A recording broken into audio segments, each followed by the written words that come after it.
Ladies and gentlemen, boys and girls of all ages, welcome to the Paranormal Portal, and I'm your host, Brent Thomas, and I hope to bring you safely through the depths of the Paranormal Portal, but it's anybody's guess. You can't always account for the unknown that exists in the portal, but hope you guys are doing great. Happy Saturday night to you. To those of you over at Medellin Falls, hope you're having a great time, and sorry we missed you this year. But I know Medellin Falls is an amazing place, and we loved it when we were there last year. So I'm sure it's a splendid event, but hopefully we'll make it next year. I don't know. It can't be everywhere, I guess. But anyway, we got a good show lined up for you. And by we, I mean just me and my many personalities, because it's you and me. We're it. No co-host tonight.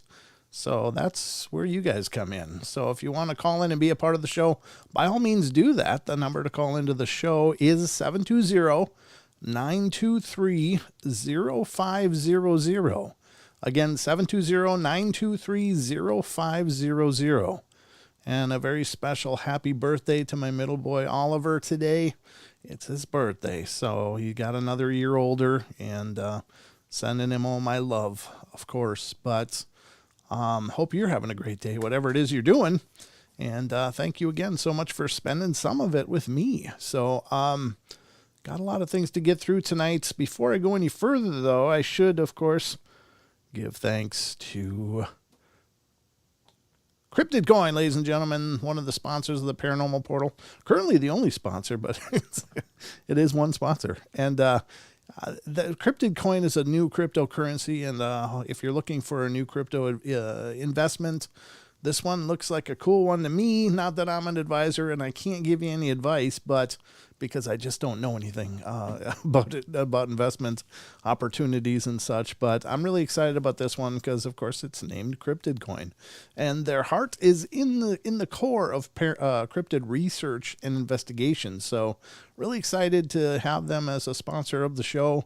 If you want to learn more about Cryptid Coin and check it out for yourself, please head over to cryptidcoin.io. Again, cryptidcoin.io.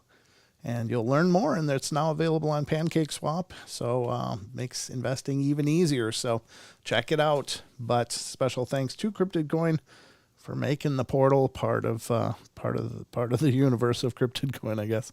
I don't know if that made any sense, but I am really grateful. They're wonderful people, and that's really cool. So, all right, let me just figure out how to turn that off, because I'm going to need this screen tonight since it's just you and me, guys. I guess probably the next best thing to do is what we always do at the head of the show, and that is to check out the news. Hope you guys are ready. It's time for the news.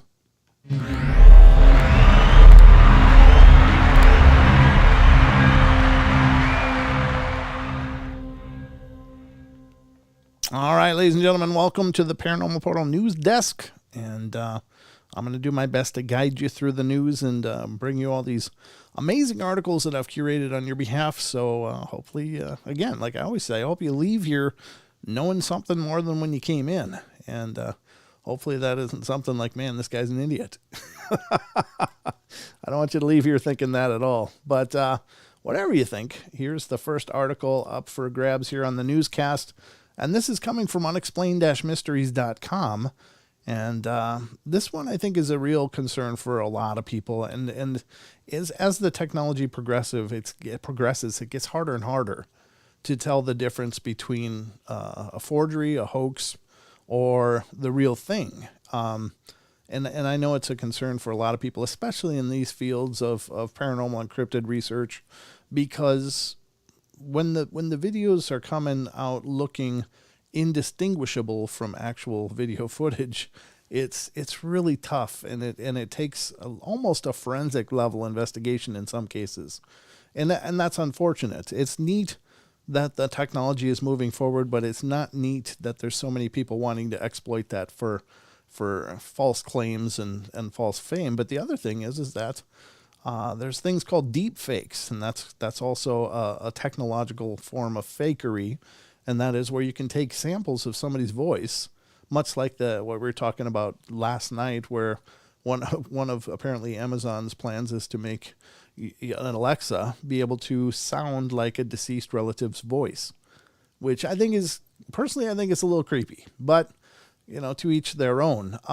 However, you can also sample living people's voices, and then once it has the noise sample, and of course video footage can be altered and doctored, it gets to be really tough. And this is what this article is about: is could deepfakes lead to an epidemic of digital crime? What if it became almost impossible to tell whether someone's voice or image was actually the real deal? Nadia Smalley of Audrey de Rancourt-Raymond from the University of Quebec described the increasing problem of deepfake technology and how we might go about preventing its misuse. This is a huge article, and I will link it for you guys if you want to check it out more in depth. But I do agree that as the technology moves ahead, it's going to become harder and harder to distinguish between the real and the fake. And what if it's something like, hey, like a world leader proclaiming war, and it was never really actually, in fact, what was planned or done by that world leader? And that's absolutely terrifying, because it could, be the impetus to start conflicts, and that's terrifying as well. But I mean, there's already plenty of claims out there that already conflicts in the past were started by faked events. And so what about now, when you can get some world leader on the screen and very authentically looking, create, hey, we're coming to get you. That's it. We've had enough. And what if you couldn't tell that from the real thing? So that's absolutely terrifying. And it's got to be a concern as we move forward with technology. So I did link that article in both chats on TFR and in the YouTube chat. If you want to check out more details about it, that would be a good place to start. But it's too long for our coverage here on the show. But it is concerning. So something to think about, I guess. Anyway, but the next article I got up for you, I don't know if I should use that terminology. That didn't sound right at all. The next article I managed to find for you also comes from unexplained-mysteries.com. And check out this site, folks. This is a great site. They do a phenomenal job encapsulating a lot of great topics in real digestible bite size. And it's really well organized and put together. I just love this site, and I hope you guys will support this site and head over there and check it out for yourself.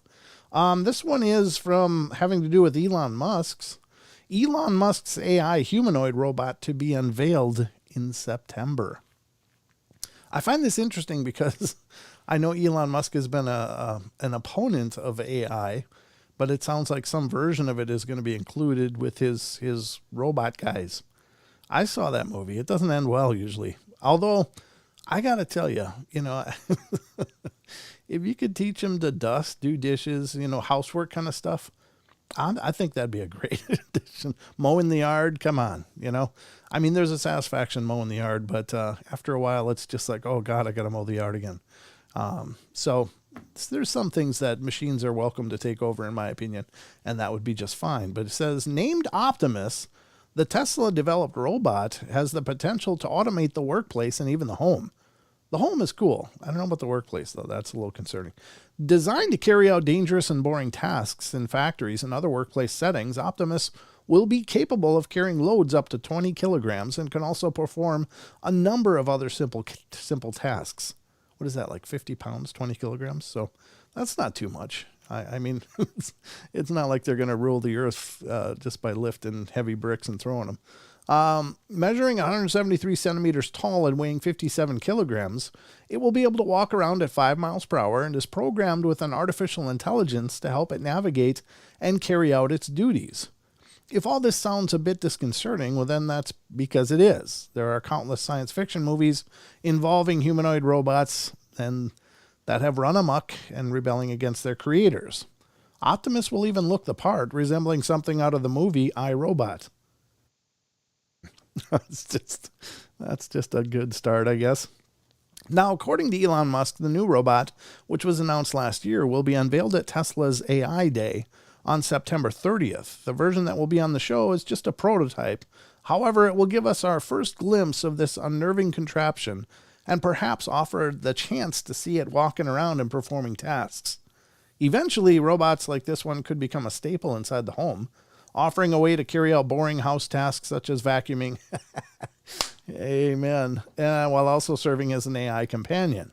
What could possibly go wrong? Well, see any movie from like iRobot to the Terminator.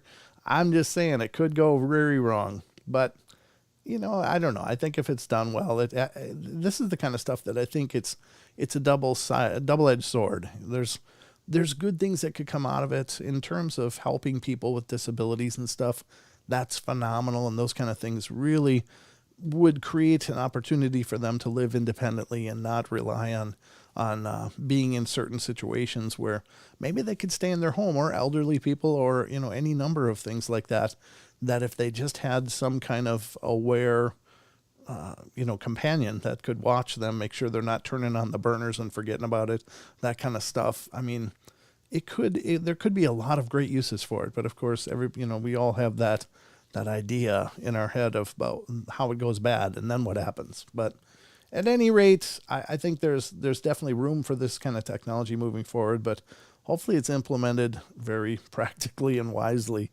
That's all I'm going to say. I know one of the things that he did say was that it was going to have very limited ability as far as strength and such.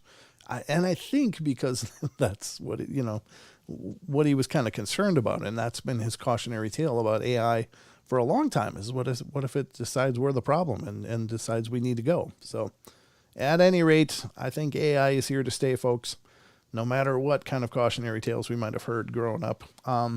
But that's the next article, and I got more. Wait, there's more. Got a lot of stuff on the horn here for you. I probably have more than I'm going to get time to get to, but I'll at least have enough to not have to sit here and stare at the camera stupidly until we hit a commercial. All right, the next one up is I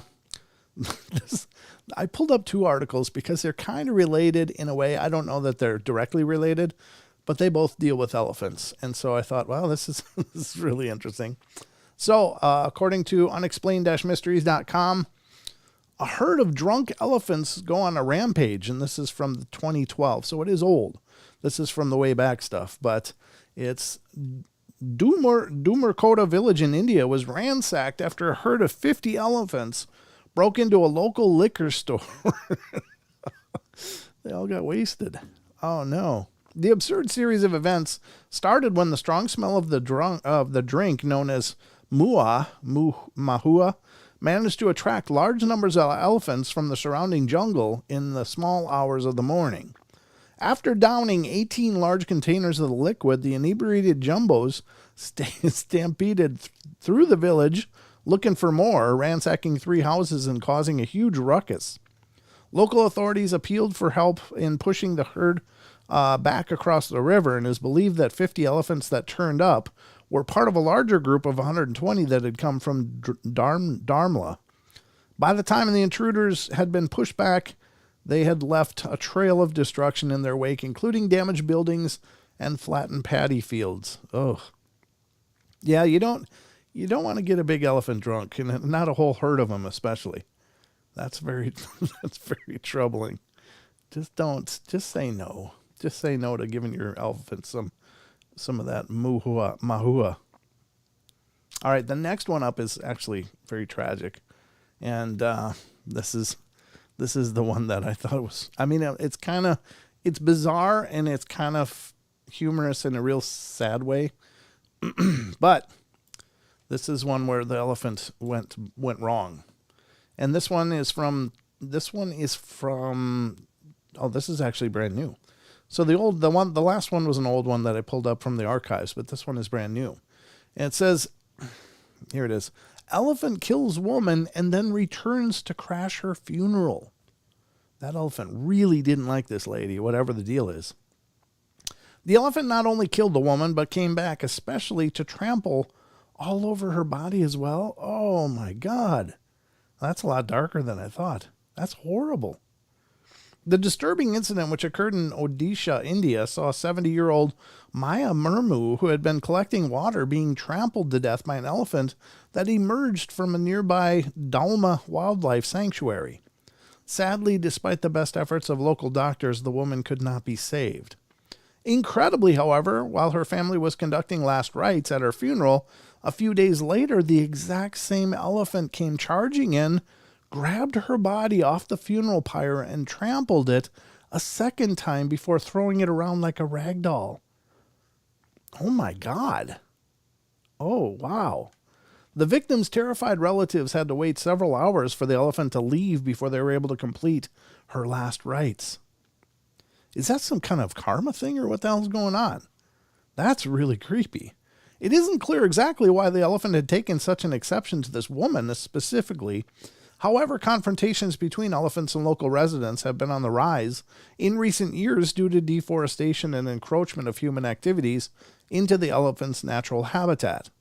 Efforts are currently underway to build more corridors for the animals to move around without coming into contact with humans. However, avoiding confrontation entirely is likely to be a losing battle. That is strange, folks. I mean, to have trampled a woman initially is horrid and a nightmare, but to have that same animal come back at her funeral and grab her body and continue to pound it, I mean, that's like some supernatural kind of hate there. That's just really, really bizarre. I mean, elephants have a great memory, but I don't know. Maybe she was horrible to this elephant at some point in its past. It's anybody's guess, but man, that elephant didn't forget whatever it was. Oh, it wanted to definitely leave a mark on her legacy. So yeah, don't piss off an elephant, I think is the takeaway here. Just be nice to elephants. That is just tragic. Oh, dear God. I didn't know it was that dark. I just thought it was just maybe, oops, the same elephant came back and sure happened to have her funeral, but it obviously did not like that woman at all. Yeesh. Okay, the next one up on unexplained-mysteries.com is from the Wayback Machine, November 13th, 2012. This is, be careful when you're eating your salad, unless you're okay with a little extra protein. And this comes from a tale, live 6-inch lizard found in a bag of salad. 55-year-old Ian Locke, found something unexpected when he went to open a bag of rocket salad. I don't know what rocket salad is, but I think stay away from it. Ian was about to open a bag and make a sandwich when he discovered a 6-inch lizard crawling around inside. The pack had been stored in a fridge for over a week beforehand. I shouted for my wife to come and have a look, and he said, it was unbelievable. I'd taken it out of the fridge to make a sandwich, and the lizard started moving around when it began to warm up in the kitchen. The supermarket from which the bag was purchased sent 2 workers to come and pick up the stowaway. They've not got back to me since, and they haven't been very impressive, to be honest. Maybe I should have rung the RSPCA instead, said Mr. Locke. That's weird. He's a school caterer. Bought the 1-pound twin pack rocket salad from the local Morrison supermarket at Killamarsh, Derbyshire, on Monday last week. The family went through the first pack during the week and took out the second one containing the lizard on Saturday for the first time. Wow. Yeah, that's. I mean, I don't know. What do you do? I guess it's bound to happen, but geez. That's the trouble with imports, ladies and gentlemen. Just saying, you don't know what's with your salad or other foods. I've heard of like spiders in bunches of bananas and stuff, or what is that? Somebody had found a black widow web in something, but what was it again? I can't remember. It was some kind of produce. So, and including the black widow, and that's creepy as well, but very strange. So be careful when you're eating your salads, all of you.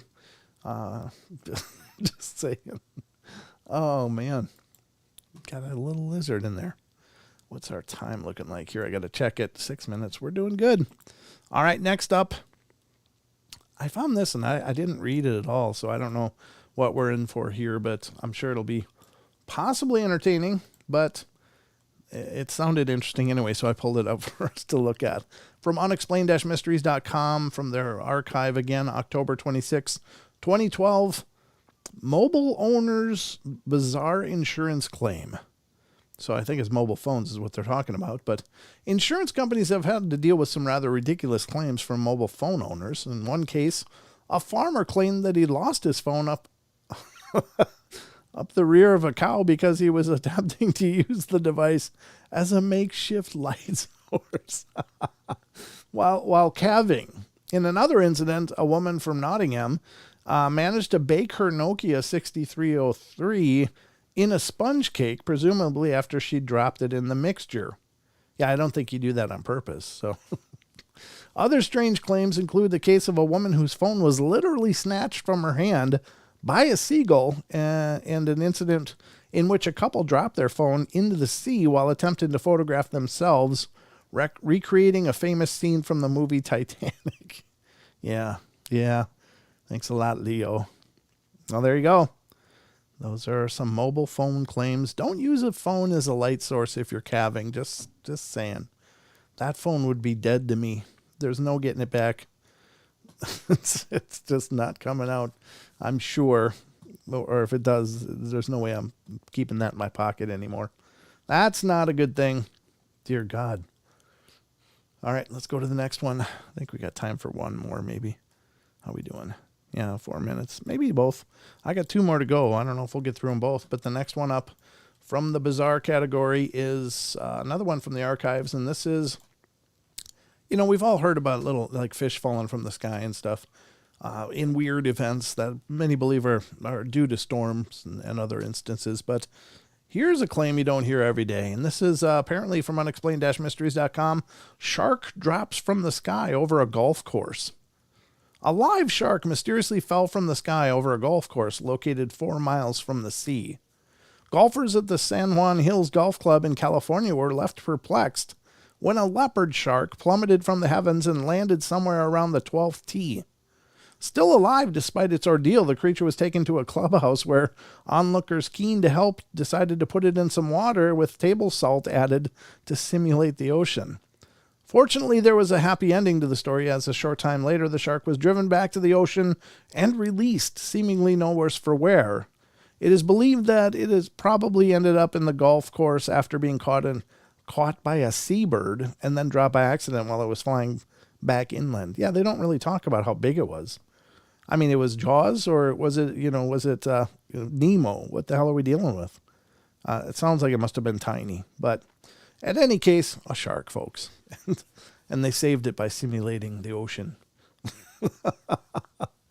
That's not your usual animal falling from the sky. All right, let's get to the last one if I can. Let me see how we're doing. 3 minutes? Yeah, we can do this. I can do it. All right, then. Last one on our newscast tonight, folks, is be careful when you're bringing your kids to the movies. Every parent's a little excited when it comes to be movie time because, of course, it's fun to share those moments with your kids and stuff and show them the latest kid movie, and sounds like a lot of fun. But here's one from the archive from October 25th, 2012, from unexplained-mysteries.com. Cinema shows the wrong movie to kids by mistake. Oh, this is nightmare fuel right here, folks. Families settling down to watch a showing of Madagascar 3 ended up with a Paranormal Activity 4 instead. The untimely error took place at Cineworld in Nottingham where dozens of young movie fans had sat down for a family-friendly screening of the new animated film Madagascar 3. Unfortunately, due to a technical glitch, it was clear that the movie that had started playing was anything but the cartoon romp people were expecting, as a bloodied corpse was hurled at the camera within the first opening minutes. Oh, those poor kids. Oh, no. They started playing the movie, and I thought, this doesn't look right, said Mother Natasha Lewis. Everybody's just scrambling for the exits. All you could hear were children crying and screaming. Everyone was very upset, and cinema officials offered their sincerest apologies over the incident and handed out refunds and free tickets to those affected. Well, you think? You think? Free tickets, really? I think you need to pay for some therapy. Those kids are going to need some therapy after that. Oh, well, they got free tickets, folks. So, I mean, that's not all bad. And a refund. Come on. What more could you ask for? That's the news, folks. All right, let's get back to the rest of the show.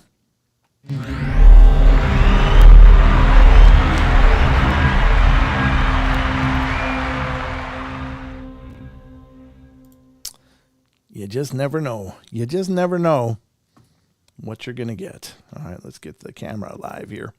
So, ladies and gentlemen, we are just about to go to the first break of the night. As you can tell, the newscast, I hope you found it entertaining and fun. And I don't know what those poor kids, the movie starts with hurling a corpse at the camera.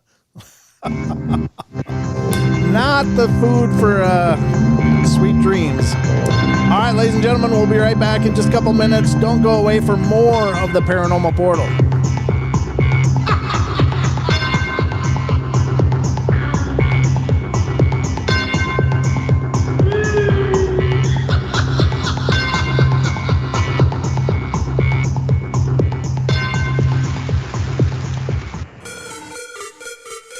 We're built to contend with the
I've got to read this.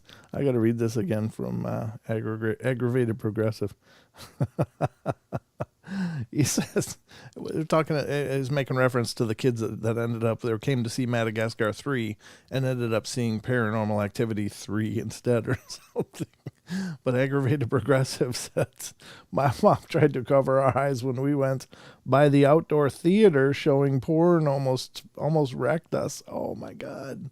Yeah, that's not even right that there's an outdoor theater showing that stuff. Oh my God. That must be every parent's nightmare. I've never come across that as a parent. Thank God that I, had to worry about my kids seeing an airing of something so absolutely inappropriate. So that's horrifying, though. I hope you made it through okay. That would take some counseling too. It's like, whoa, there's just some things that kids should not be exposed to. Anyway, let's get on to some more paranormal goodness. The phone lines, of course, are open if you want to call in. You've got something to share of your own, some paranormal goodness, whether it's UFOs, ghosts, Bigfoot, Dogman, whatever. Just call in. The number is 720-923-0500. We had a ton of great call-ins last night. A lot of people sharing their stories of encounters with angels. And if you didn't hear that, go back and listen to last night's show. It was really incredibly profound, and I really appreciate everybody calling in. And sorry, Trace had called in at the very end of the show, and there's nothing I can do because we're on a network schedule. It's not like when we're on Wednesdays, I can stretch the show out. It doesn't matter. But on Fridays and Saturdays, we're connected to the network, and so we run into those walls, and basically the time slots are pre-programmed, and so boom, it's in and out, and there's nothing we can do. We could extend past, but it was just it's something we usually like to plan for ahead of time. But sorry about that, Trace. I really do apologize that you got bumped on the end, but I appreciate you calling in as well and able to share what you could. So anyway, let's get on to more of this paranormal goodness. We got she's calling now. Okay. All right, here we go. And you're on the air. Are you there? Hey, it's me. Hey, you. Sorry about last night, dude. I'm really apologize for that. No worries. Okay. Don't worry about it. Yeah. You know what? I knew I've been so shy. 4 minutes is not enough. Oh. I needed 8. Oh. Sorry, Brent. I'm so sorry. I should have been braver. No, you did good. It was a good story, though, about how your car stopped. So would you like to retell it tonight? Would you please? Because we didn't get to hear the whole thing. I will. Yeah, just start from the beginning, if you wouldn't mind, and refresh everybody's memory that was here and fill in the people that weren't. I'll be super quick. No, take your time. And the reason is... We got a full show tonight. Oh, gosh. I have so many. But the reason... Oh, gosh. My heart is exploding. I made up that word, by the way, with love. Thank you wonderful. For being part of my family. Oh, for sure. So when the show ended, it ended with, that state trooper and me being safe. But could you start it and over? That weird. Could you start it over from the beginning? Yeah. Yes, I can. Okay. So here's what happened. I left my work in Redmond, Washington, and I was going to lunch with a friend, and she decided, not me, to go to Bellevue Square from Redmond on 520. And I was like, why? Oh, she wanted to go to this place in Bellevue, but whatever. Mm-hmm. So anyway, but my mind was somewhere else. So I followed her, and midway, I kind of just went off thinking about my future.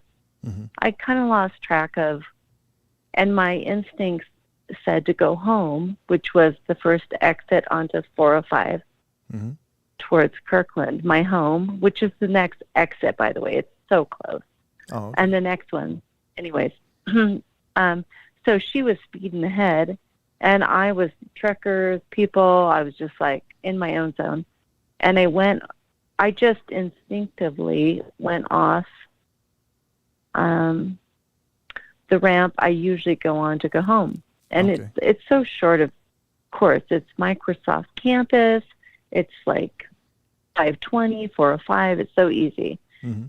And I just realized, oh my God, I'm not going south. I'm going north. I'm going home. And then I hit an oil slick. And I corrected. I mean, I was only going probably, well, the state trooper did ask me, 35 to 45. No big deal. Mm-hmm. Apex, kind of hit the apex. There's a huge oil slick because it's August. Mm-hmm. And we had our first rain. And so I don't know if anyone knows the area, but in a rainy area, when it's been really hot, the oil comes up Mm-hmm. onto the highway, and there's always wrecks. Yeah. But this is like, this is like 1987 Okay. and a half.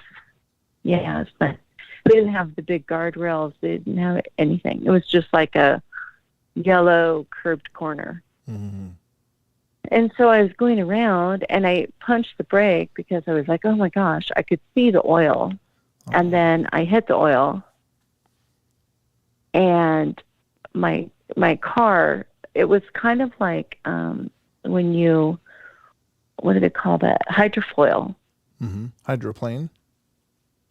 Hydroplane. Yeah. Right. Yeah. Or hydroplane. Thank you. Sorry. Gosh. You know what, Brent? I am so nervous talking on. Oh, you're doing great. Anyways. You're doing fantastic. Well, you know me. So anyways.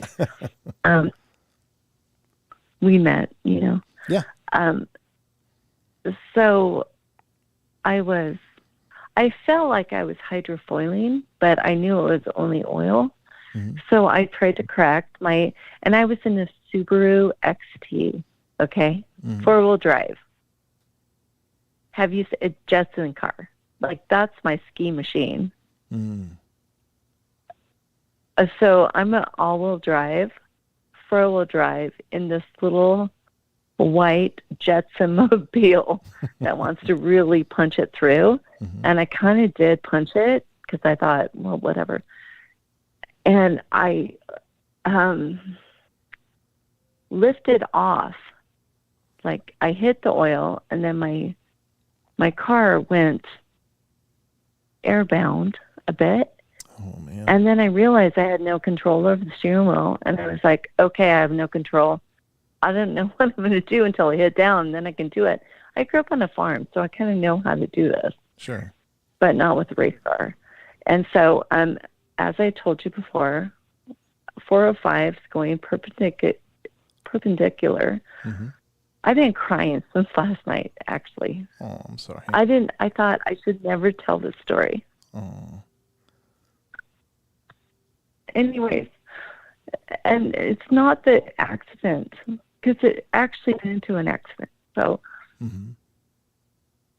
and it's, remember, 12 p.m., Mm-hmm. like lunchtime.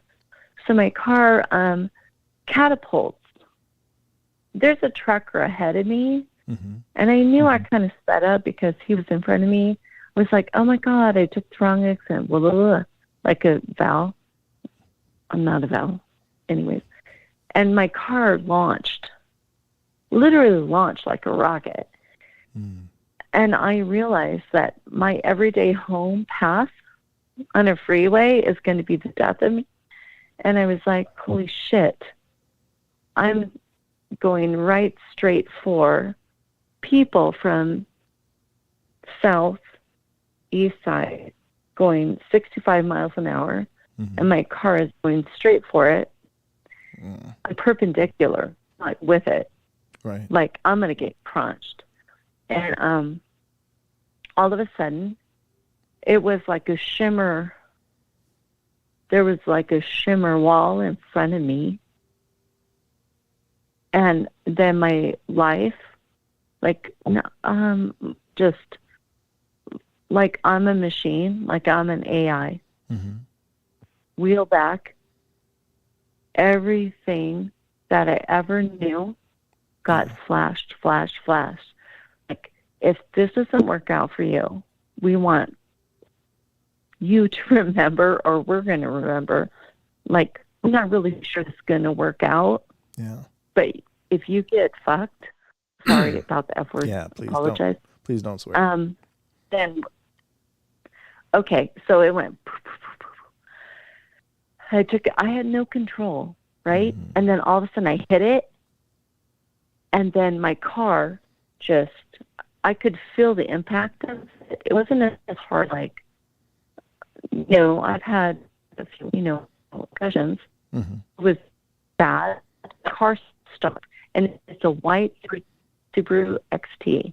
The 4-wheel drive without the back seat, like one of the early, it's like, I don't know, 1980. Sure, but you hit the shimmering wall? Yeah. Dude, I skied in that car. 4-wheel drive. I could go anywhere in that freaking vehicle. Right. So I hit a wall, but it was a shimmery wall. It wasn't like, I didn't hit a brick wall. I'm flying on, and then, boom, it stops, and my car just drops. Like, wow. Not even lead weight. Like, a feather hit something, and it just drops in the ditch sideways. I was going forward, full on, face full on, but the car hit it, and then it fell sideways, which was odd. Mm-hmm. And then I'm on the upside in, the driver position, and I'm like, saw my life before my eyes, and I'm like, holy shit, what fucking happened? Oh, please don't. And I'm please waiting don't swear, there, though. going, I can't get out of my car because the door on my left, which is my door, I can't push open. I'm 19. I'm pretty strong. Right. But the weight of the gravity of everything, and I'm looking at the floor, looking at the other side, like punch out I can't get out. And I'm just waiting there because I'm in shock. And then the state trooper, I didn't even know he saw it. Like, I'm on 405 where 520 meets 405. And I am one exit from my house. Like, literally, my house is like not even half a mile away, Brattle Trails. 70th exit, like literally my car can go home immediately. No problem.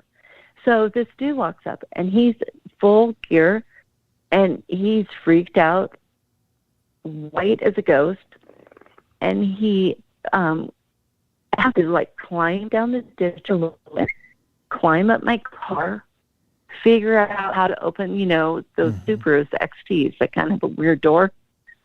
Like, get the door open. I'm strapped in and anything. I'm white as a sheet. And he's like, I don't know what just happened, but you should be dead right now. Wow. And he pulls me out of the car, and I go, I don't know why I'm still alive. He goes, were you speeding? And I said, no, I was, kind of like in my own world. But I was only going 35, 45, which is a little over, but not that much. And he goes, what's your name, license, blah, blah, blah. And he goes, I don't know why you shouldn't be dead right now because your car was flying. Wow. And then it stopped and dropped. My car stopped and dropped. And I felt the stop and the drop. Now, here's what I didn't get to say last night. The weirdest thing happened. He goes, okay, I'm going to call you a tow truck. I can't cite you. You didn't do anything wrong. I saw the flick. I was watching and radaring. And he goes, so we called the tow truck. The tow truck pulled me out. He had the car leftwise, sideways, and he pulled me out forward. And then they got my car remember, my house is next exit. Like, so I'm thinking to myself, oh my God, I just got in a car accident on my work hour or on my lunch hour, and I can still get back to work. Wow. So I'm thinking, the state trooper follows me. The tow truck takes my car. Here's the weirdest thing. Not one dent in my car. Not one. Oh, man. And weirder thing is when the tow truck pulled me out, because it's a triangular ditch, he popped my tires. But we didn't know that. Like, he pulled me up, and then I'm like, not even, I don't know, not even a quarter mile, like, I don't know, 300 feet to the exit. And I'm probably half a football field away from my house. Sorry, I'm so excited to talk to you. Yeah. Anyways, I have massive anxiety talking publicly. So anyways, so he follows me, no ticket. He's just like, I can't believe you're alive. Like, I should have been smashed by at least a dozen cars. Oh, man. So they get me out. No, the tow truck, once he got me out of the ditch, he left. The trooper followed me. And so I'm driving a car, get off at my exit, which is just 100 feet away. I go to my house, and then I realize my front tires are going flat. Because the tow truck driver popped my tires when he pulled me out, right? Oh, okay. Yeah, so I thought I could just go home and go, oh my God, I'm going to be 5 minutes late for work. No. That's not what happened. No. I had 2 front flat tires from the tow truck driver, but the weirdest thing. So I go in, I pull up to my driveway. My neighbor across the street is like, oh, Therese, why are you home? I'm like, I just got in a car accident. And she's like, okay, I'll wait here. I pull up because I have to go to Costco and buy 2 new tires now for my car. I go in my house. The phone's ringing. And I'm like, why is the phone ringing? This is before cell phones. Sure. We're talking 1987, right? Right. And I'm like, why is the phone ringing? And I go to the phone, and I answer the phone. It's my sister, Wendy, who I haven't talked to in 5 years. She's my older half-sister. Okay. She's the oldest of all of us. I'm like, why are you calling? Therese, I have to talk to you. Why are you calling? No one's home ever at any time in the day. Is anyone home in this house? I go, Wendy, I have to hang up. She goes, no, Therese. I was just taking a nap. And our oldest sister, named Tina Jean, died when she was 10 weeks old from a heart disorder. I'm sorry. Yeah. And she said, Therese, I just had this dream. And Tina Marie, or Tina Jean, anyways, she goes, she told me in this dream, she's already, and I was like, what? Like, this is my sister from the other family calling me in a day when I almost got killed. Right. What did she tell you, though? Because you kind of broke up. She told you the dream of what? She said, so she kept calling. She said she had a dream when literally, I did not want to talk to my half sister. Sure. Like, she's not my favorite person. Okay. At all. But what was the dream? And she was calling our house phone, and her mom is my dad's first wife, and my mom is my second wife. Okay? So we're not exactly close. And she doesn't ever call the house. And so no one knew I would even be there. Right. So I walk in the house, and the phone's ringing, off. And I answer the phone, and I go, it's Therese. And she goes, it's Wendy. I go, what? She goes, I just had this dream that Tina Jean wanted us to know that she's our guardian angel. Oh. Wendy didn't even know I got in a car accident. Wow. Well, that's really powerful. That's really powerful. It's huge. Yeah, that's incredible. I mean, that's what I didn't get to finish. And I was like, what the fuck? Oh, please don't Sorry, swear. can I say fuck? No, you can't.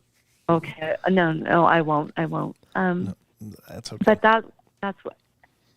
Well, I appreciate. I mean, I appreciate you sharing that. I have that's more incredible. stories. I'm sorry. I mean, I have I think that the only reason I wanted to share that is because it's positive. Yeah, I think that's very I powerful. haven't had a lot of those in my life, so Wow.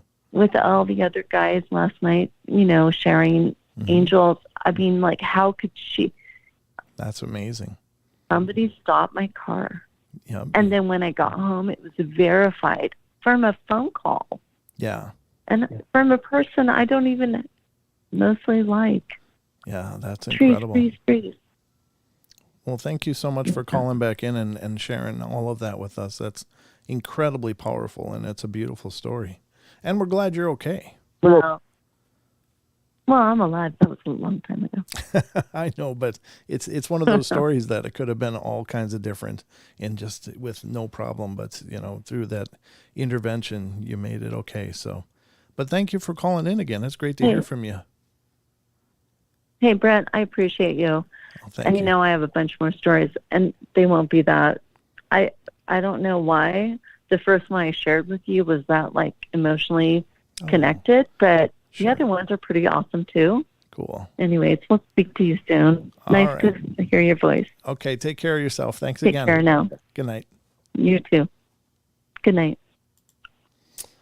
All right, ladies and gentlemen, that was amazing. I think that's an incredible story. Again, please, if you're going to call in, just please be mindful of the fact that we are broadcasting. It's the family show, basically. We have listeners of all age ranges, so please keep the calls clean. I know that in the moment, that kind of emotion is hard to contain and it bubbles up. So I certainly don't fault anybody, but definitely, just keep that in mind. And we're also simulcasting on other networks and such where, language is a problem. And the show is also broadcast on a couple radio stations. So please, just mind the language, but awesome story. That's very, very, very powerful. It's an incredible thing in just a heartbeat. Somehow this amazing force, which could very well be her oldest sister, came through and protected her. That's beautiful, just beyond measure. Awesome. So we are just about 3 minutes away from break, but before we go to break, I want to take a minute and just share this. And it's something that I'm really excited about. It's the one event that Don and I are going to go to this year, and maybe Sheldon, if we can get him there. Sheldon may be there as well. But this, of course, is Phenomicon, which we've been talking about for the last actually a couple months now. But it's coming up in September 8th through the 11th in Vernal, Utah. And it's a several-day event, and there's going to be some incredible speakers there, as you can see if you're on YouTube. But if you're not, if you're just listening, Dr. Jeff Meldrum is going to be there. Russ Accord, Bryce LeBlanc, or Ronnie LeBlanc rather, and Dr. Maria Mayer, along with Bryce from that show. Where is he? I can't remember his last name, but they're all from Expedition Bigfoot are going to be there. There's several that are from the Mysteries at Skinwalker Ranch. And interestingly enough, this event is actually in the neighborhood of Skinwalker Ranch. So there's going to be some activities having to do with Skinwalker Ranch. I think some tours or other such things may be going on. And the list of events going on are at the bottom of the page. If you go to phenomicon.net, you can see all the breakout of activities and special programs that are going on after the main speaker day. There's several things going on into the evenings. Some incredible stuff going on. And there's just such a host of incredible people going to be there. April Slaughter is a paranormal investigator. James Vieira is from the History Channel, The Search for Giants, where he's going around looking for archaeological evidence of giants. So there's so much going on. Adam Davis, it's Bryce Johnson. There it is. He's from Expedition Bigfoot. Johnson. You'd think I could remember Johnson. But Adam Davis is a great guy. I've met him several times, and I've met Russ Accord as well. Phenomenal people, and I think it'll be a great event. So if you can be there, definitely check it out. Again, that's September 8th through the 11th in Vernal, Utah. It's in the kind of the northeastern segment of Utah, and that's where all these events are going to be happening. So we hope that if you get there, that you'll come by and check out, say hello to Don and I, check out our booth. I'm not sure what we're going to be doing there for sure. But I may be doing some man on the street interviews. I'll probably try to stream as much of it as I can. Just walking around and showing you guys what's going on. For those of you that can't make it, I'll try to bring you there as much as I can. And so that'll be an incredible event. And again, phenomicon.net. They have links here for buying tickets and information about the area. So check it out, phenomicon.net. We're at the hour break. We'll be right back in just a couple minutes. Don't go away for more of the Paranormal Portal.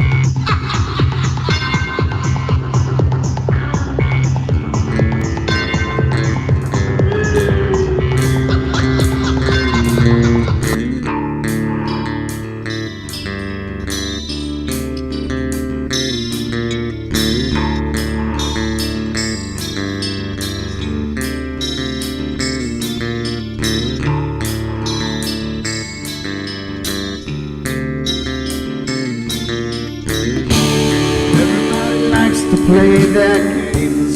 Everybody loves to place their bets.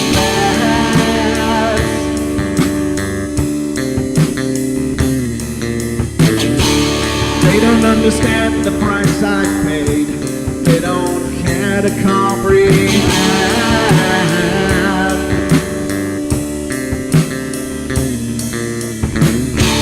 Trace their lines upon my body, tipping scars across my heart.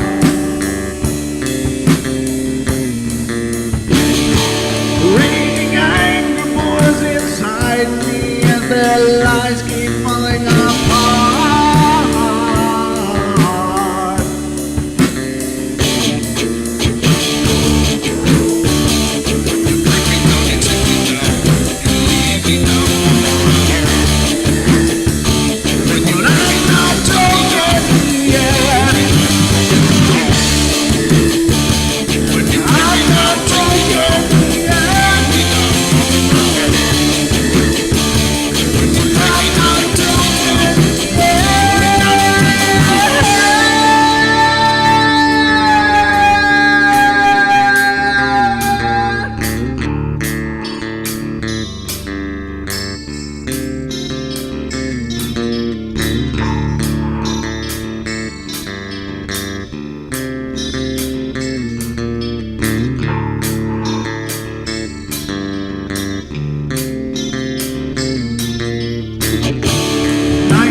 With my silence, I am not a stupid boy.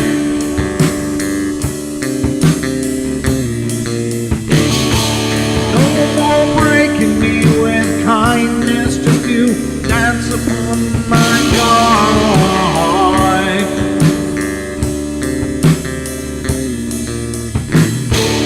Leading me with empty promise, you're just another fucking gas.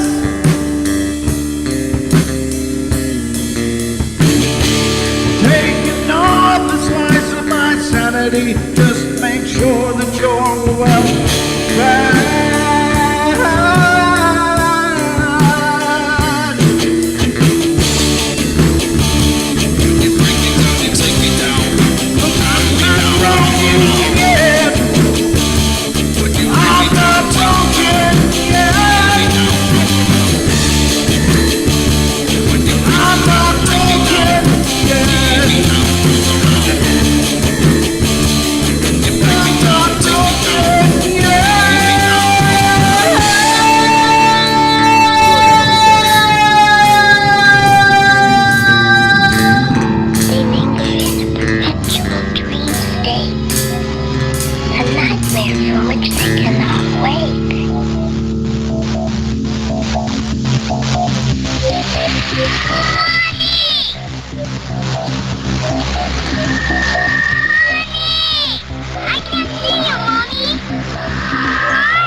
Caroline is like those she's with.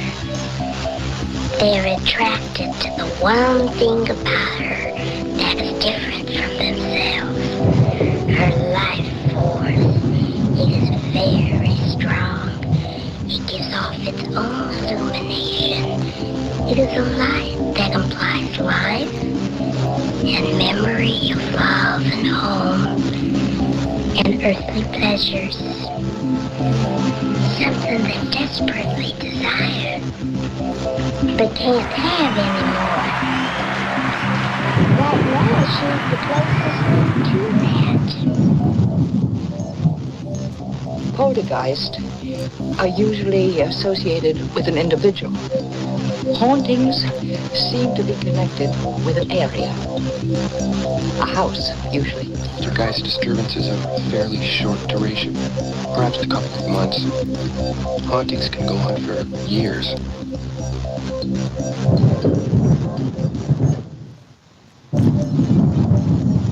All right, ladies and gentlemen, we are back at it here on the Paranormal Portal. Hope you guys are enjoying the show. 1 hour has already passed, and we're into hour number 2 already, if you can believe that. It's going so quickly, but it always does. Great conversation. Makes the shows fly. Special thank you to Eliza. That's awesome. Thank you so much for the super chat. That's incredible. It's really helpful. I appreciate it. What was I going to say? I was going to say that we got some stories to get to, but if anybody wants to call in, always you guys calling in is I mean, that's the vision I had for the show when I first started this. When I when I first started doing the show, and I've told this story a number of times on the show, but when I was planning a show, when I was designing what the Paranormal Portal would be, it all kind of came to me in a hurry. But one thing I knew is I wanted it to be something like Sasquatch Chronicles. You know, I was a big fan, and am a big fan of Sasquatch Chronicles. And Wes has become an amazing friend as well. Just a really cool guy. In fact, he made this lower third here. He put that together, and that's awesome. But I just thought, well, I want a show that I'm going to do, and then people are going to call in and share their stories, and it's going to be great. And, you know, I got the phone number and all that, and I was really excited. And I just figured, you know, that you just do a show, and people will just come out of their way to call in. And it's never been quite the case, and that's okay. I know it's not everybody's bag to jump on a live show and start talking about their experiences. But when they do happen to me, that's an extraordinary treat, because I love talking to you guys about your experiences. And it's one of the reasons I love doing the podcast as well. We have a podcast, if you're not familiar with it, and you can find it on all the major platforms. It's an audio only format on Pandora, Spotify, iHeartRadio, iTunes, Google Play, Stitcher, etc., etc. But I love talking to you guys. I love hearing what you've seen. Like even the call from Trace, that was incredible. I've never heard a story quite like that before. A shimmering wall appearing, breaking her trajectory that would have thrown her into traffic in her car, landing softly, no damage to the car at all. And then to get a call from her sister that, hey, their deceased oldest sister, who died as an infant, appeared to the other sister in a dream and said, hey, she's our guardian angel. And it's what a timely event, because she had just received that confirmation through surviving that crash and being okay. So those kind of things are incredible to me. So don't ever hesitate to call in. You know, I'll do my best to keep an eye on the phone board. Sometimes I get too buried in what I'm reading, and I apologize, but your calls are always the most important. So don't hesitate to call in if you've got something to share. I'd love to talk to you. And if you've got a lot of things to share, then email me at paranormalportalradio@gmail.com. It's pinned to the top of the YouTube chat, but that's where I organize interviews for the podcast. And if you got a bunch of stories, it'd be great to get together and talk to you about your experiences and record a podcast episode. So that would be great. Those are the opportunities, folks. Those are the opportunities. So, yeah, so if anybody's thinking of calling in, please go ahead and do that. In the meantime, I've got some articles pulled up. I wanted to talk about some UFO alien stuff tonight because I like to rotate subjects. We've been doing a lot of cryptid stuff lately. I've done tons of ghostly stuff through the history of the show, and I don't do enough of the UFO stuff. And I think this is a topic that I'm really passionate about. I'm really passionate about all of them because I think all of these events are incredible and really demonstrate the nature of our reality, which is much more fluid and dynamic than we're led to believe. And that to me is incredible. But I sent you I saw that, Ron. I did email you back. So check your email. Thank you, Ron. But I like to talk about this because I have experienced a UFO.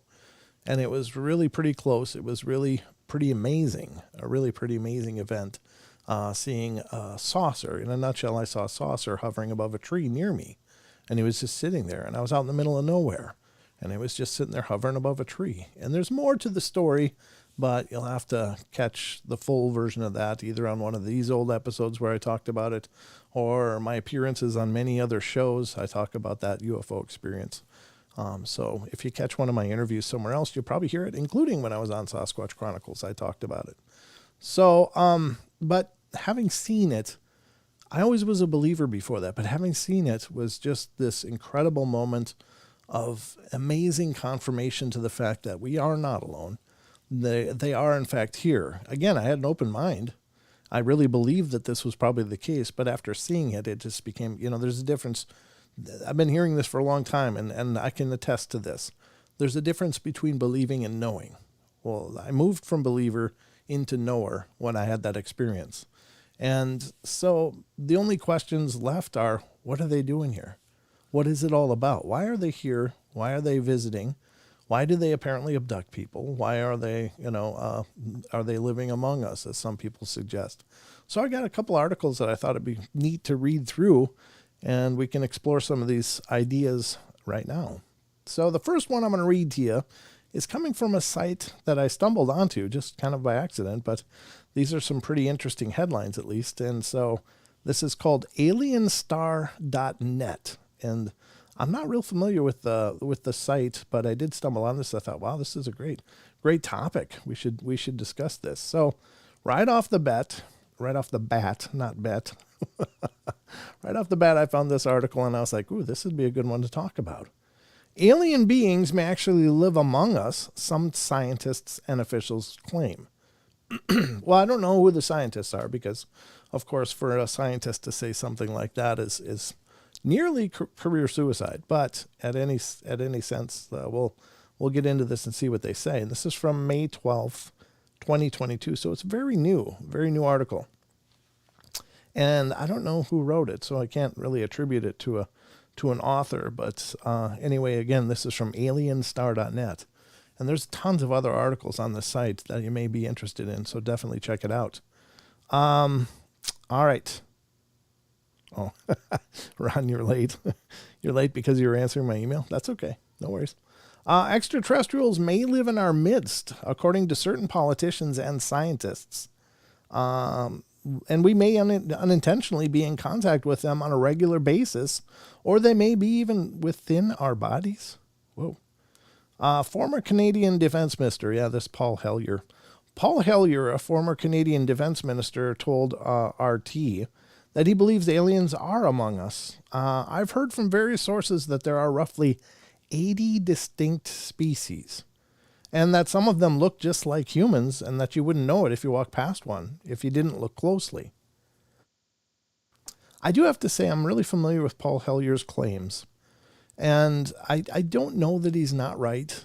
I don't know that he is right, but I do question his timing, because the first time I've heard him make these statements was in the disclosure hearings from 2010 when they were at the press club talking to some members of Congress. And this is through Stephen Greer's foundation that he organized all these people to come together and give presentations on their knowledge, whether they were high-ranking former military people or intelligence people or pilots or whatever. He had a bunch of people present. And so I thought that was an amazing event because it was bringing this whole idea to these politicians, the lawmakers. And I thought, well, this maybe could help move the needle. But then Paul Hellyer got up. And so what I was thinking when I'm speaking of bad timing is this may have been the first time any of these or several of these officials sat down and heard this kind of testimony. So they're probably going from, no, there's nothing to it, to, wow, maybe there's something to it, hearing the testimonies of these people. And then it came Paul Hellyer's turn to talk. Now, he is former defense minister, so that does give him some credibility and some weight. But he, in that very forum, he decided to talk about all of these extraterrestrial races that live here.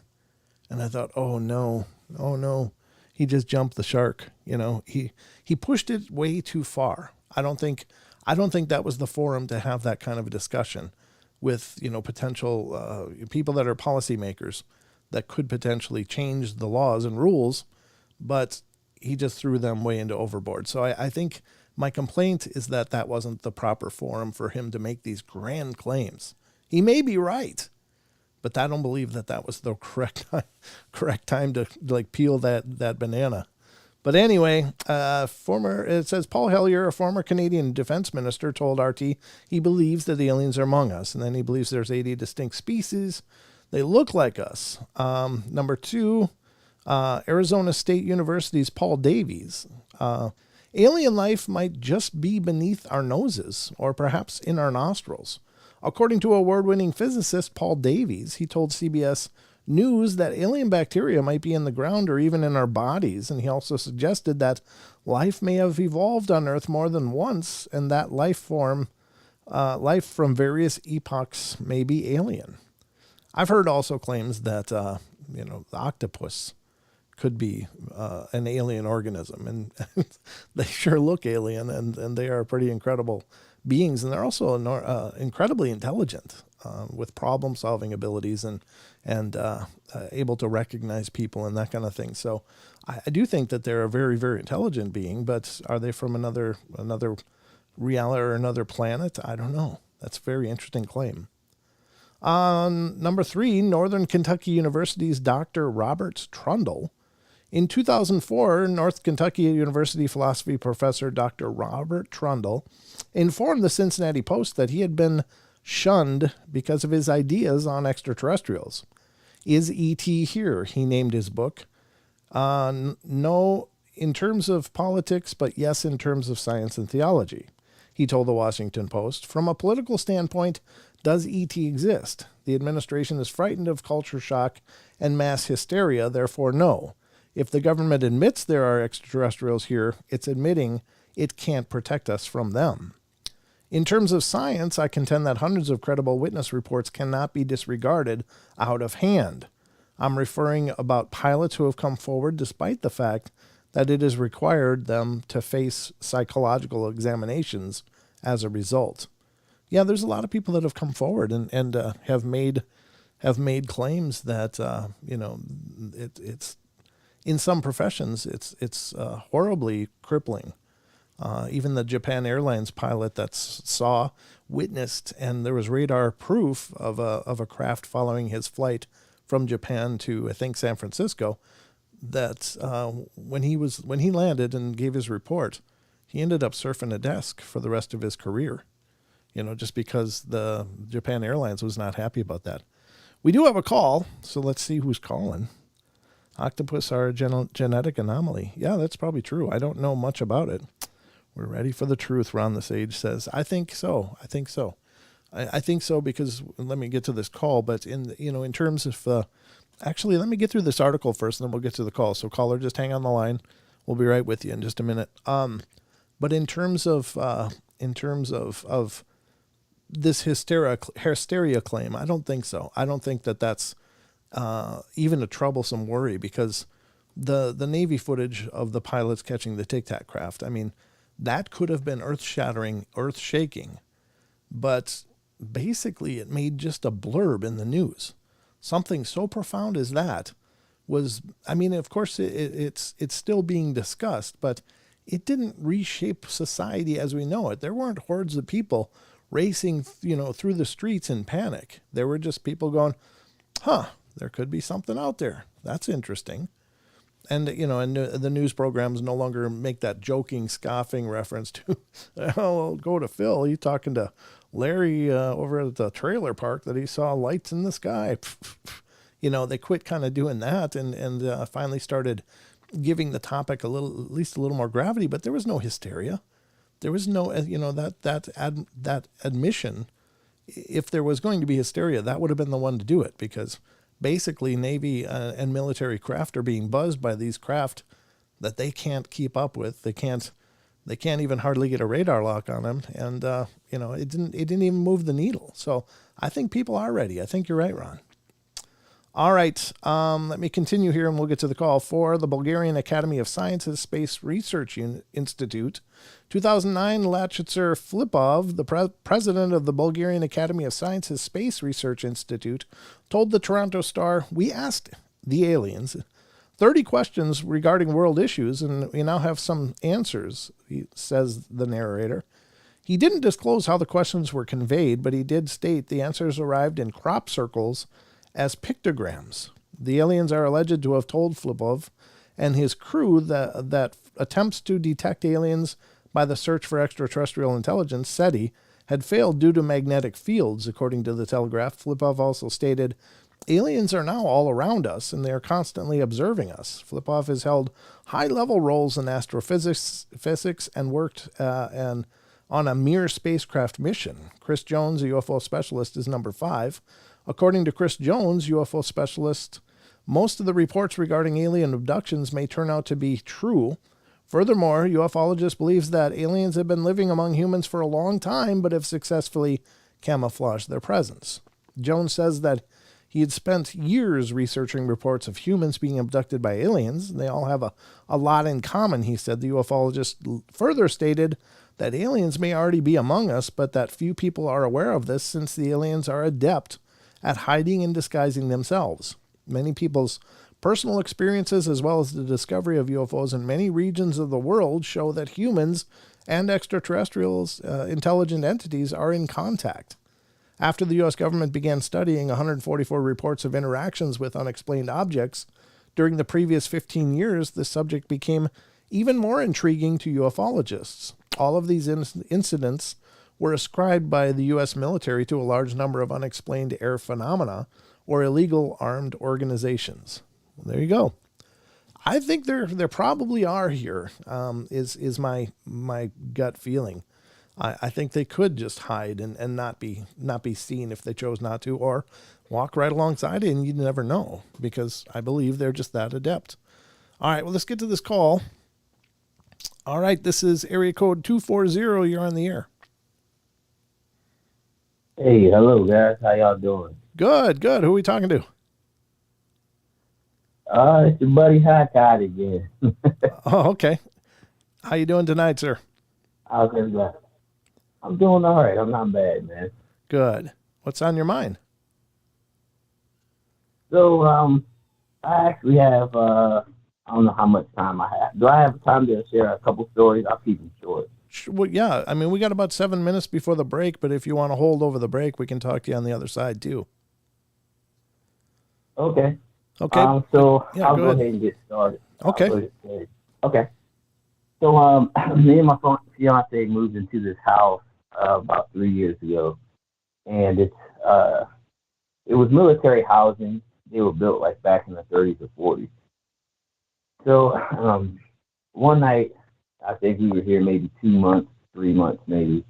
I was laying in bed, and the TV was on. You know, it was kind of just doing like the TV thing, kind of cycling through, commercials or whatever. Uh-huh. And I saw her, at the end of the day, and she's like, "Hey, come on. So the way our house is set up is our room is in an add-on that was built, and then when you leave out our room and you go to the left, there's the kitchen. It's the open kitchen and living room. Mm-hmm. So, of course, I'm like, what's going on? I'm wondering if it's a fire or somebody breaking in. Right. Or, just anything.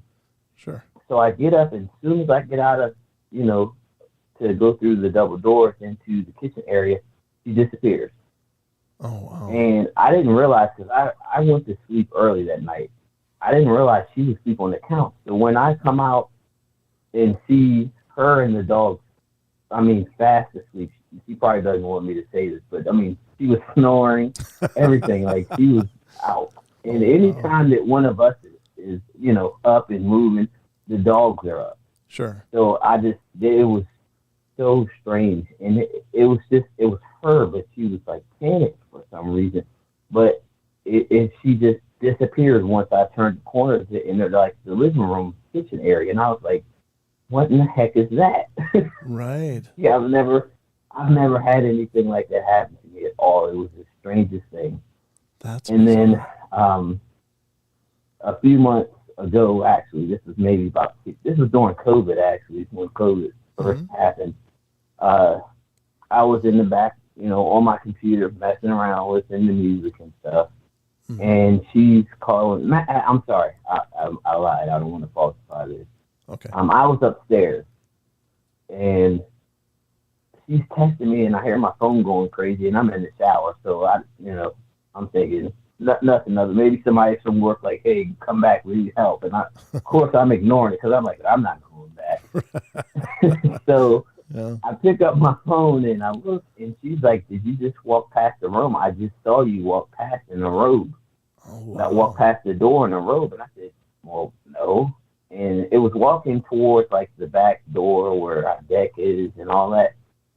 And she's like, stop playing. Can you please come here? So I come downstairs and I walk in a room, and she's terrified. She's like, I literally just saw you come from the same direction you just came from, walk past the door, kind of look in and walk past the door. And I was like, that wasn't me. Oh, man. So knowing her, she's like, tomorrow we're saging the whole house. She's going crazy about it. And I mean, I don't blame her, because it took me a little bit of time to tell her, until she actually told me that story, that I decided, hey, let me go ahead and tell her what I saw as well. Oh. And it's just something odd.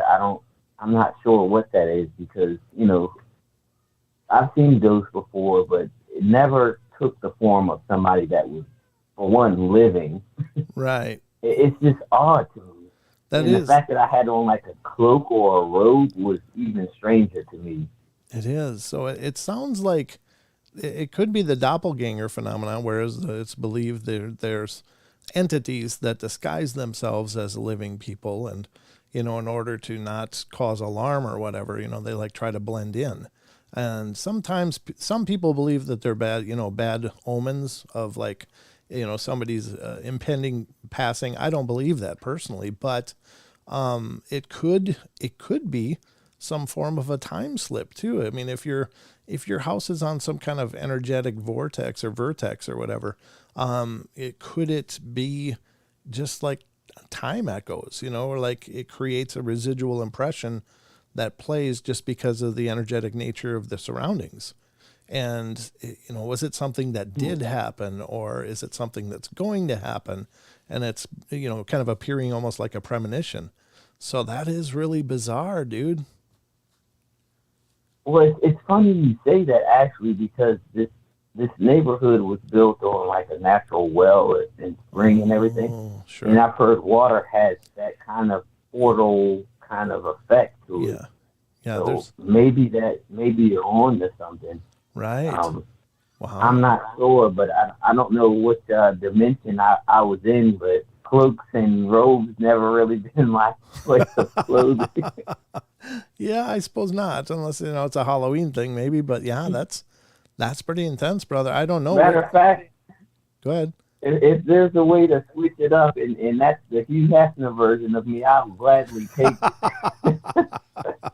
Well, there you have. There's always that, I guess. It could be a smoking jacket, but yeah, that's really intense, brother.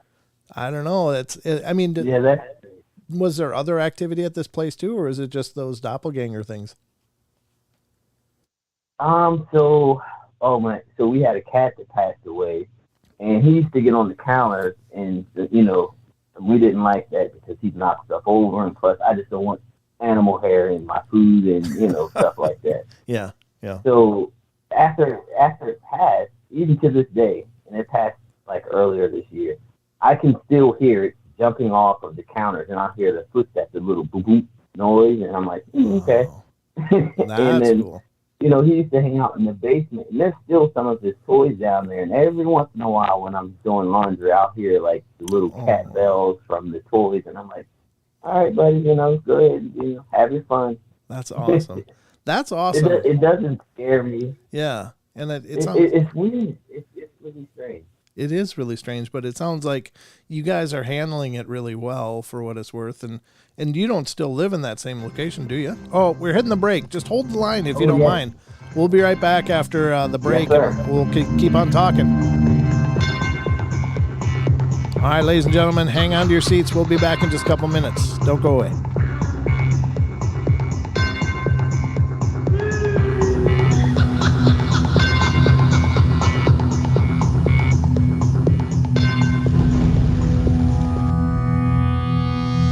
Self-motivation. You got to motivate yourself. I found out you can't change people. They can change themselves, but you can't change them. People have to change themselves. Good people are not trained, they're found. So you got to find the right people. That's the key to getting a good job done. One of the major things we learn in management, lesson 1, don't send your ducks to Eagle School. Because it won't help. I mean, I'm telling you, it won't help, no matter how good your school is. And the little eagle badge and the little eagle hat, I'm telling you, it won't help. It won't help. You can tell whether your school's done any good, right? When it's over, right? The duck goes for his first rabbit and makes him a friend. You say, no, no, no. So it takes self-motivation to really alter your life. And you don't want to give self-motivation away to somebody else and make it somebody else motivating you. The guy says, boy, if somebody just come by and turn me on. What if they don't show up, right? See, you got to have a better plan for your life. Discover the extraordinary powers of intuitive healing with pain transmutation, a method of holistic healing for the human soul, body, mind, and emotions. If you are looking for answers and a deep understanding of how to help yourself and the people around you to live a happier, healthier life, this is the right place for you. Learn how to read your soul's history in the Akashic Records.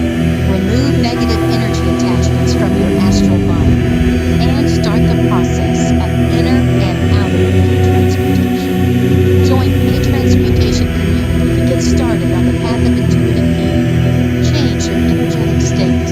Manifest new and exciting experiences. Re-energize your mind and build inspiring connections with others in our community.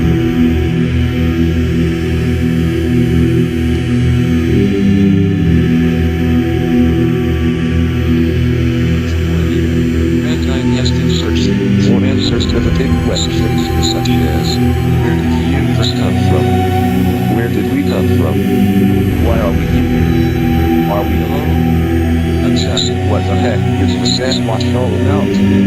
I can't promise you answers and neither can Blue Crew, but they invite you to join them Friday night at 7 p.m. Eastern, midnight in the UK, for Freaky Friday, exclusively on Truth Frequency Radio.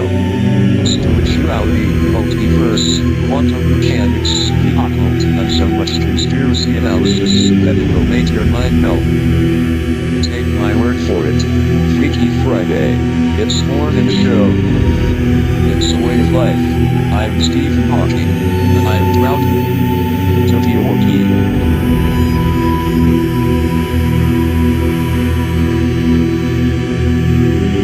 You're listening to the Truth Frequency Radio Network.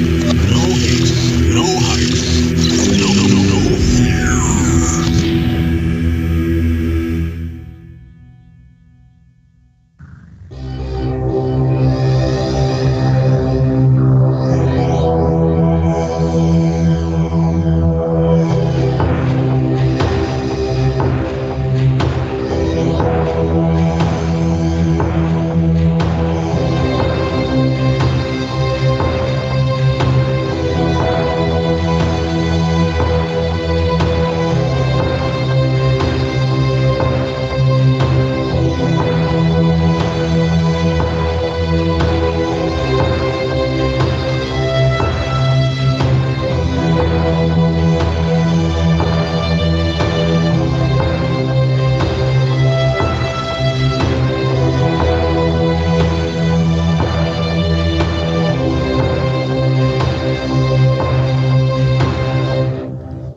right, ladies and gentlemen, we're back. I'm sorry, I forgot to mute the commercials. To those of you on YouTube, you probably got a double layer of fun on that one. But anyway, welcome back. And we're in the last stretch of the show tonight. It's gone really quick, but we are in the middle of a call.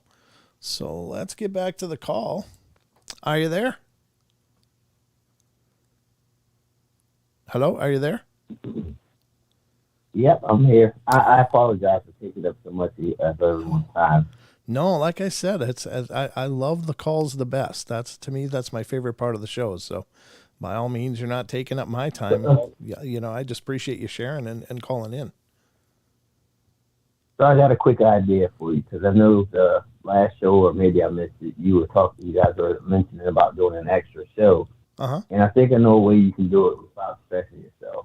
What's that? If you get like a line where people can call in and just tell short stories, you can just do a show of that with just everyone's short stories from like a call line. Maybe that might help.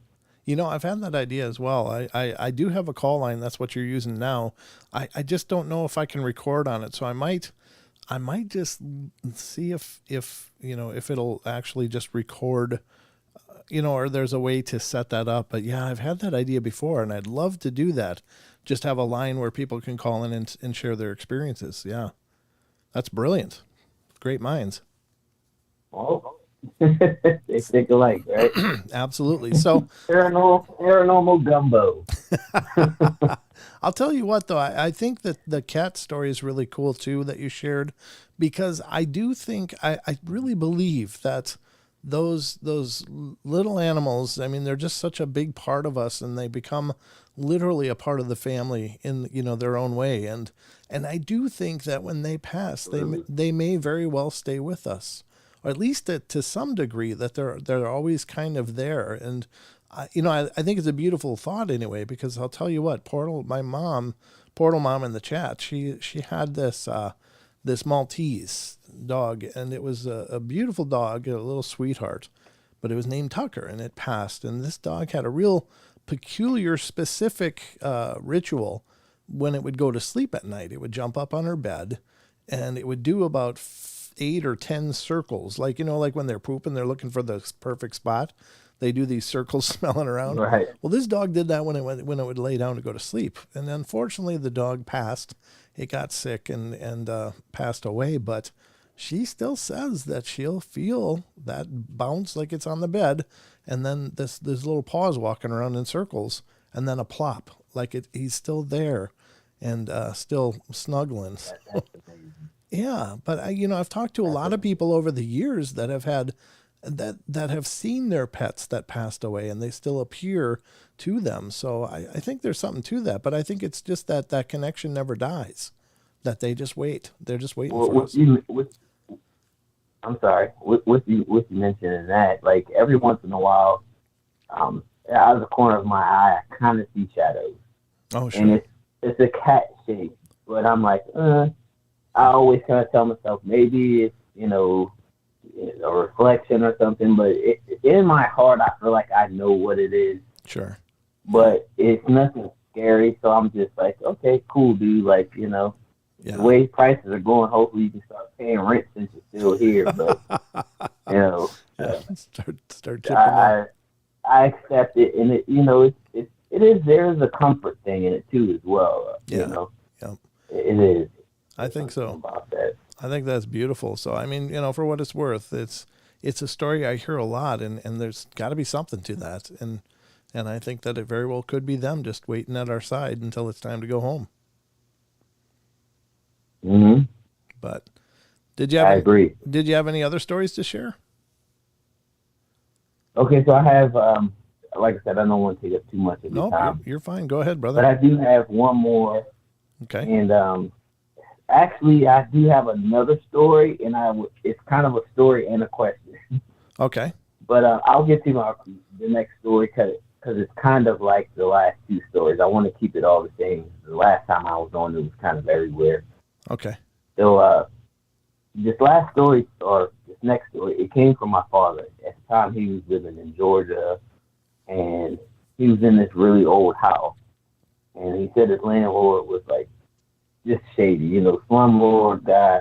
Oh, but it was a decent house from where he was living at before. okay. And said he heard noise one night, and he come to the top of the steps, and he saw like the chandelier rocking back and forth. Like this is not like, hey, the wind or even the motor itself is making it move. Mm-hmm. And he was like, you know what? He stopped it. He's like, I'm going to bed. Not dealing with it tonight. He's like, I'm tired. My dad's ex-military. He's a no nonsense kind of guy. Like mm-hmm. he's one of those guys like you don't play with. Sure. But so he said he was laying in bed, and about 3:00 that morning, he felt something like pressing his face with like the back of his hand, like petting him. Oh wow. And he's like, okay, well, I live in a house by myself. And he said it wasn't a great neighborhood. So he said maybe it's somebody strung out. So he said he had his eyes closed, and he reached for it real quick and grabbed it. And he said he grabbed it by his wrist, and it started screaming. And he said when he opened his eyes, he said it looked like a grayish colored troll. Its skin looked like leather.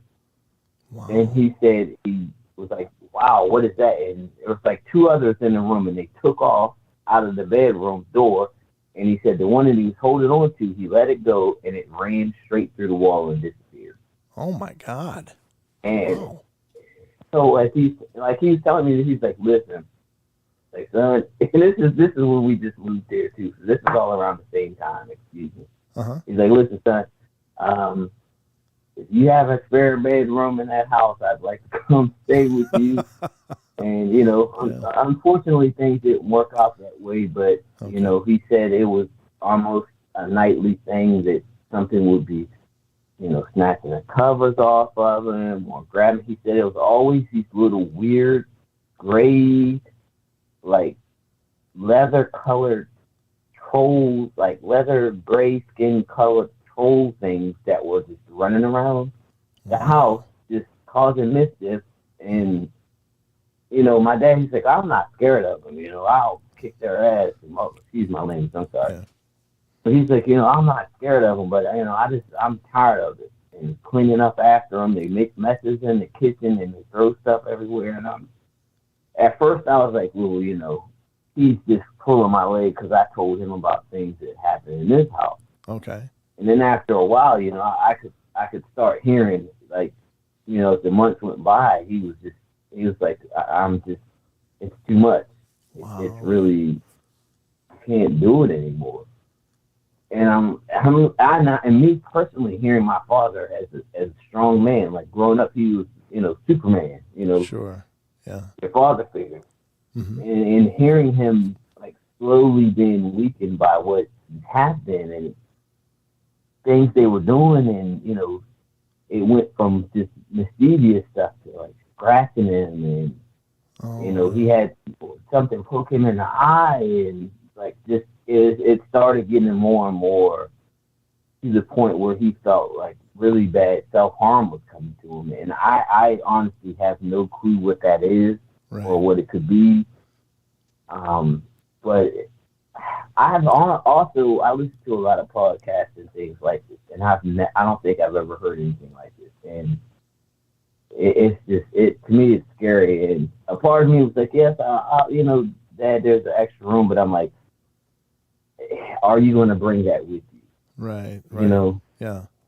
And that was something else that I had to think about, because we don't have kids, but I have a fiance, and it's not something I want to bring into my new house. It already has things going on, Yeah. And sorry, I'm not laughing because it's funny, but it's just. No, I get it. Something that you have to think about, It sounds to me like it could be something lower vibrational. I don't know if it's a demonic necessarily, but it's something, obviously, it could be a few things. Could be in Slavic cultures, they have something called a domovoi, and it's basically like a house spirit, like a guardian of the house. And in their culture, that's it's bound to the family. So they didn't like him there.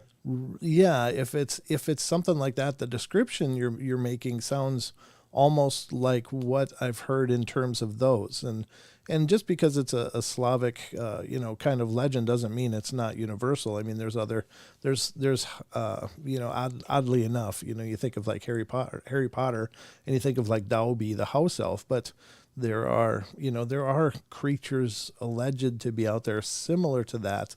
It could be something dark and demonic. Sometimes before an actual principal demon shows up, there will be these things that precede them, and that that's the scary version.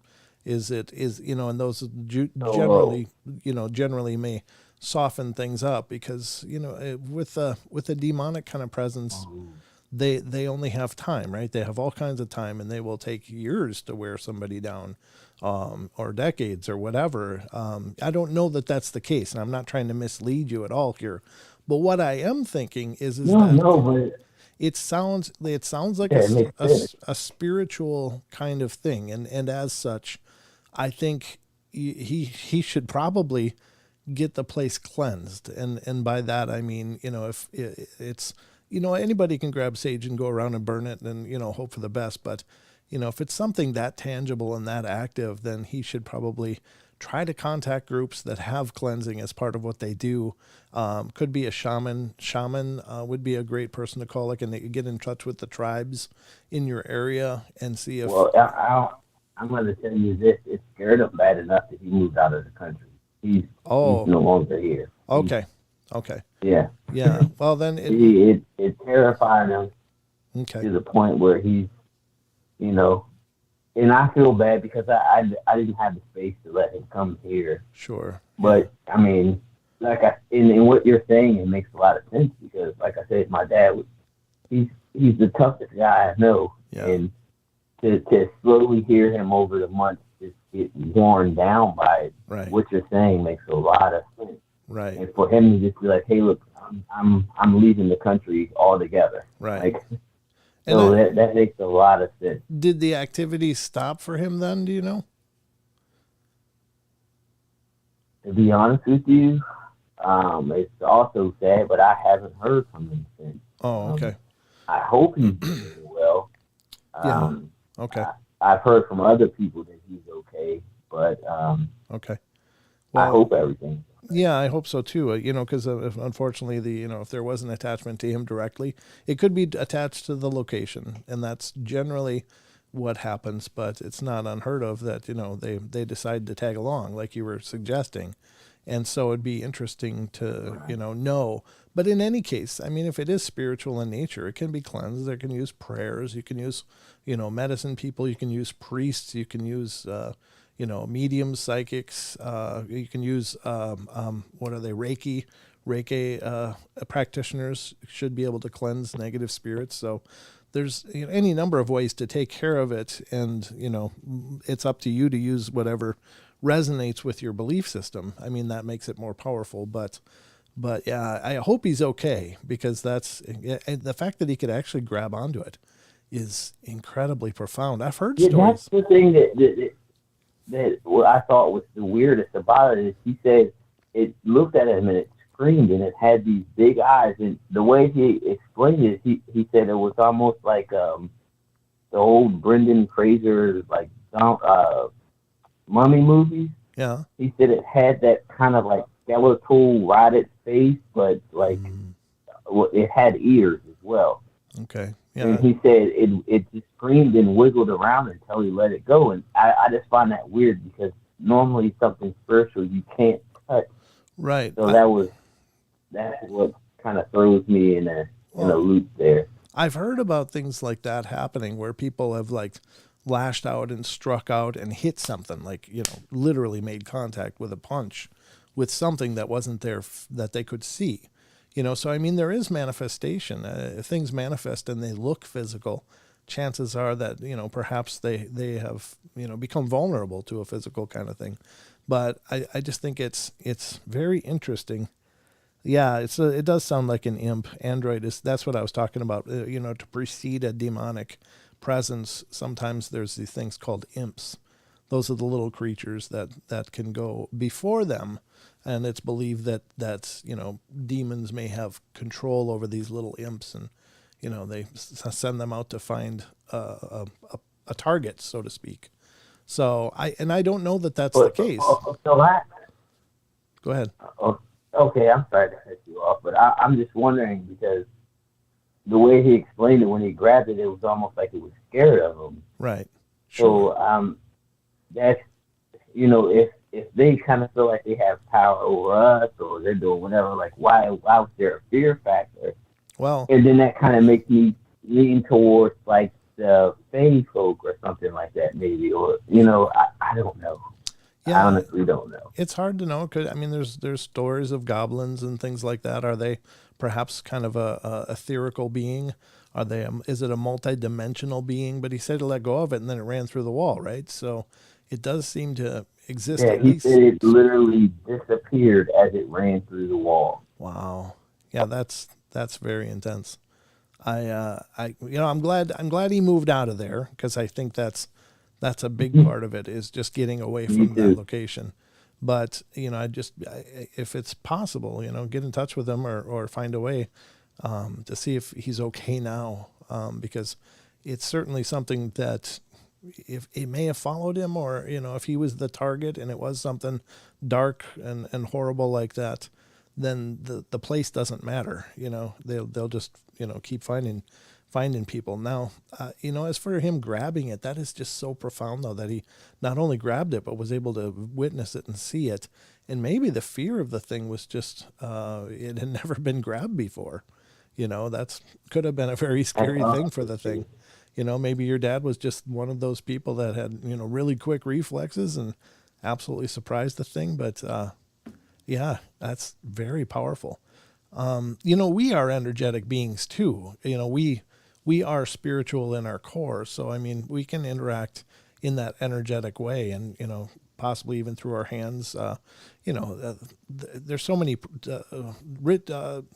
practices around the world teach of the body energy, like the chakras and the meridians and and so the qigong and everything. Exactly, the chi, or any of the many names that talk about our body energy. So maybe your dad's just a really naturally energetic guy and was able to, utilize that along with his physical body and grab it.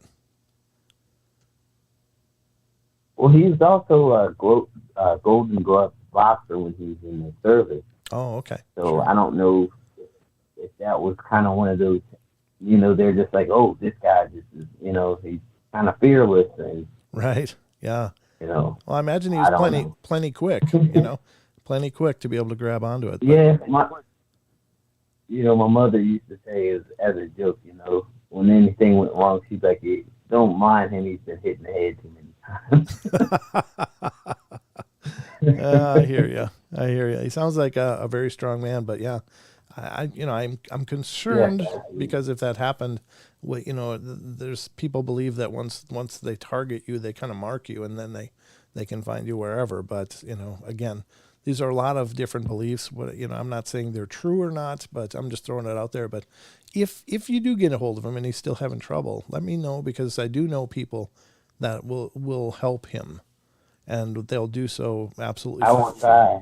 Yeah, and if you want help, and a lot of the stories that I've shared with you, well, I've only shared one story, but he has a lot, and those are some of the stories that I've shared with you here on the show. Okay. Because he's not here to do it himself, but I know he would personally do it himself. But okay. And between that situation happening and him leaving, that's when our relationship broke. So I kind of feel like that was a part of that happening. Well, anybody under demonic attack, think of it like any, abuser. An abuser wants to isolate you because it takes you away from the things that make you stronger. That's also, I'm sorry, go ahead. It takes you away from things that give you strength, like people, loved ones, family, and friends. And so an abusive person isolates the person they're abusing. They keep them isolated away from those things. And so the same is true for like a demonic oppression and such. It tries to isolate you and keep you away from the things that make you strong and the things that, give you a will. It wants to destroy the will. So it could be symptomatic of what he's already dealing with. Just so you know, if he is under some kind of demonic oppression, then it may not be him. He could just be reacting to the whims of this thing. And I'm totally just throwing ideas out there. I don't want you to think that I've got No, I get it. But I just want to put it out there. We're both trying to find answers here, man. Yeah. So I mean, if you can mend those bridges, that'd be cool, and find a way to get through to him again. But and this is true for you or anybody listening. If you're dealing with something dark and horrible, reach out to me via the email paranormalportalradio@gmail.com. And there are individuals. Sean has been a great friend to the show and a great help to many people that have reached out, and he's happy to help anybody out there. And he does it pro bono. It's not like he's charging to do it. He just wants to help. So. Well, I greatly appreciate that. I do. That means a lot. Yeah, my pleasure, brother. That's everything. I need everything, but sure. It's good to know that if I do need the help, that it's there. That's why we buy insurance. Yeah, absolutely, brother. And that's what the show's all about. This is all about a community, and so, there's help available for anybody that needs it. At least in that regard. I can't give you a loan, but I can but I can help you out with the spiritual stuff. So, but yeah. That was my next question. Oh yeah, sorry, man. That's where. Sorry, bad connection. Yeah, I was looking into getting this boat, man. Keep looking. All right. I appreciate you, brother. Thanks for sharing your stories. Can I just have to ask you one more question? I'm sure. Sorry. No, go ahead. Okay, so my question is there's a short story behind it. So both me and my fiance have experienced when we were little, waking up in the middle of the night and like floating down the steps, like something carried us. Okay. And we were both around like the age of 4 or 5, and like we rushed to the steps, and then we just floated down the steps. And now it didn't happen at the same time. I didn't know her at all. She didn't know me. But when we sat down and had a talk about strange things that had happened to us, we both had the same experience of like floating down the steps, and then almost like something angelic carried us. Sure. And I was just wondering if anyone else has had that happen, or if maybe you have heard of that happening to someone else. And actually, after that, I did a podcast episode with a gentleman, and it's called A Foot in Both Worlds, I think is what it's the episode name for the podcast. And that was his earliest memory, was doing that, was being carried down the stairs. Like, he would just kind of jump and something caught him and just lowered him slowly to the ground. So, yeah, I mean, I've heard of it before. It's very rare. You guys you'd be the second person I've talked to that's experienced that. But I've heard lots of stories of people like falling on the stairs and feeling like they've been caught. And we had a caller last night that talked about something just like that. She was falling into the river and something caught her and pushed her back up on the shore. She would have died. So, yeah, I mean, it's really an amazing phenomena, and spirits can move stuff. I mean, they can interact very energetically in that regard. So, just very cool. But I do got to wrap it up now, brother, because just literally got. Yes, I'm sorry.